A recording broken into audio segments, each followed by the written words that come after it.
Growing up in Arizona, I can say I was raised in a melting pot. Yeah, I know, pun intended. It's hot out here, but honestly, I met a lot of cool kids, including some of the Navajo children. They weren't any different than me, they just have separate cultural norms than my family. During class earlier this week, one of my friends joked around about something called a skinwalker. Immediately, the Navajo children shot a pissed and worrisome look to him. I decided to confront him. Hey dude, it looks like you really upset them. So what, it's not my fault they're afraid of skinwalkers, he yelped, putting special volume and enunciation on the last words. As silly as it is, I didn't even know what that was. So I asked him and he responded, I don't know, but I love to piss those kids off. Later in gym class, I walked to the bleachers from the track to the kids. Hey fellas, I'm sorry for my friend. He can be a real jerk sometimes. They told me not to worry about it. You know guys, you don't have to, but can you guys tell me what a skinwalker is? I've never even heard of it till this day. One of the kids started looking around cautiously, and I felt like he was about to tell me, but he hesitated as a grasshopper bounced off his foot. You know, I think you're better off not knowing.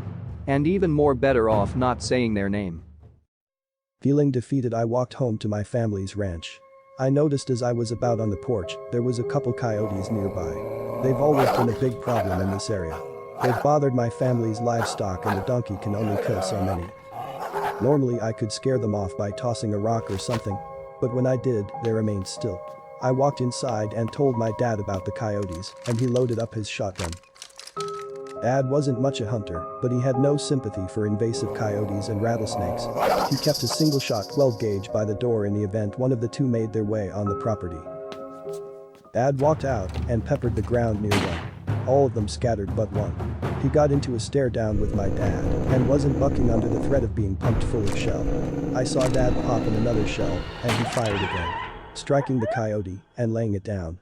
He hollered at me that he was gonna drag the body off the property and would be back shortly. That evening he came in limping. Not like in a pain limp, but an awkward one that seemed unlike anything I'd seen before. Dad, what happened? Did you twist an ankle? No son. Fell carrying carcass. Be okay. Dad, someone at school said something about skinwalkers, and I've never heard of such a thing. Do you know anything about that? He instantly sobered up. Well listen here, boy. Skinwalkers are magnificent witches who can transform themselves into animals. Most the kids at your school wouldn't dare speak of them because they fear them. But that's all fake, right? Dad chuckled, no. You never know when one is near. Could be any animal, some of the ones can be insects, people, they are masters of disguise. He stood up and hobbled out the door, don't stick your nose where it doesn't belong, and mind who your company is. He then walked back out the barn. Later that night he walked in and took his boots off. Hey Dad, I'm sorry for bringing up skinwalkers, I know you've worked hard all day and don't have time to answer questions. Son, what are you talking about? Did you fall asleep? I hauled the coyote off and loaded it on the trailer to take to a proper burial. I just pulled him.